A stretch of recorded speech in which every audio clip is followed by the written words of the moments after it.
Alors dans cette vidéo, je vais te donner 3 bonnes raisons pourquoi il faut absolument que tu diminues ton temps passé derrière la télé. Alors je pourrais t'en donner bien plus, mais on va se focaliser sur l'essentiel. Alors la première des choses, eh bien, tu dois savoir que ton cerveau, il ne fait pas la distinction entre quelque chose de réel et d'imaginaire. C'est-à-dire que lorsque tu regardes un film, eh bien pour ton cerveau, c'est comme si tu expérimentais réellement ces différents scénarios. Alors je t'explique le nœud du problème. C'est que on a un corps qu'on nourrit avec de l'eau, de l'air, de la nourriture, du soleil. Mais on a aussi un mental qu'on nourrit avec des impressions, c'est-à-dire principalement avec des pensées, des émotions, des sons et des images. Et lorsque tu regardes un film, eh bien il y a énormément de scènes dans ce film. Le personnage principal, eh bien il mange plusieurs fois, il dort plusieurs fois et il lui arrive 1001 galères. C'est-à-dire qu'en 1h30 de film, il y a l'équivalent de disons plusieurs jours, voire même plusieurs semaines d'expérience de vie qui se déroulent. C'est-à-dire que, à titre de comparaison, c'est comme si tu mangeais la nourriture de plusieurs jours en 1h30. Eh bien, comment est-ce que tu vas te sentir après? Complètement ballonné, complètement fatigué. Et c'est exactement la même chose ce qui se passe avec le mental. Il y a trop d'impressions. Donc le mental, il est saturé. Parce que toutes ces impressions qu'il regarde, qu'il expérimente en 1h30, il devrait normalement l'expérimenter en plusieurs jours. C'est-à-dire qu'après avoir regardé un film, ton cerveau, il est complètement saturé. Conséquence, il est complètement excité. Tu n'as plus de concentration. C'est-à-dire que quoi que tu fasses, eh bien, tu diminues la qualité de ce que tu fais.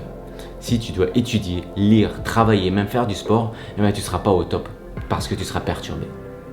Et même si tu ne fais rien, eh bien, tu seras perdu dans tes pensées, ce qui t'empêchera justement d'être dans le moment présent. Donc ça, c'est le premier point, c'est que ça excite ton mental, ça le sature d'impression. Alors le deuxième point, eh bien, il ne faut pas être naïf. La télé, c'est un instrument de propagande, un moyen de nous apprendre un certain art de vivre, une certaine philosophie de vie. Alors on va prendre le cas d'un film hollywoodien contemporain et on va le comparer avec un film hollywoodien d'il y a 30-40 ans. On va constater qu'il y a principalement 2 grosses différences. Il y a beaucoup plus de sexe, il y a beaucoup plus de violence dans les films contemporains.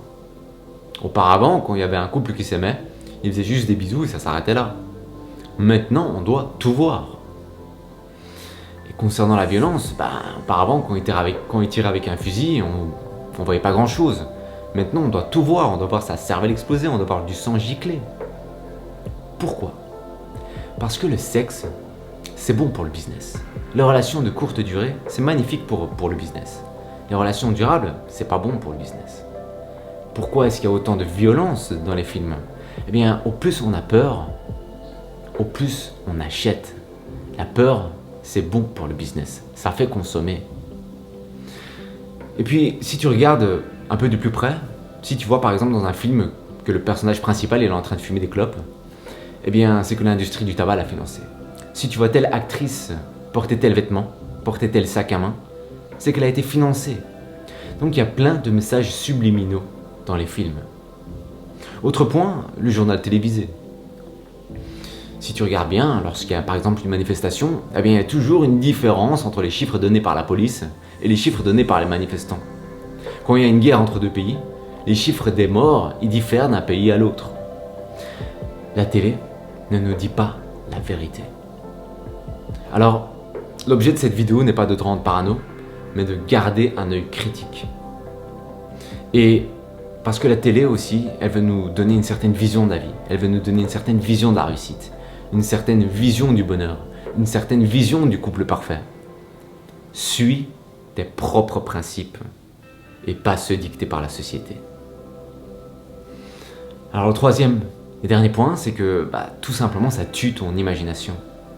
La télé pense et imagine pour toi. L'imagination n'est pas l'apanage des artistes ou des enfants, c'est l'apanage de chaque être humain, c'est un don donné par la nature. Mais il faut l'entraîner. C'est un peu comme un muscle qu'on doit muscler. Et à force de ne pas l'avoir utilisé, eh bien on l'a atrophié. Et ce que tu dois savoir, c'est que l'imagination, la créativité, transforme ta vie. Ça enrichit ta vie. Ça la rend beaucoup plus jolie. Alors, troque la télé contre des bouquins et je te promets que ta vie va complètement changer.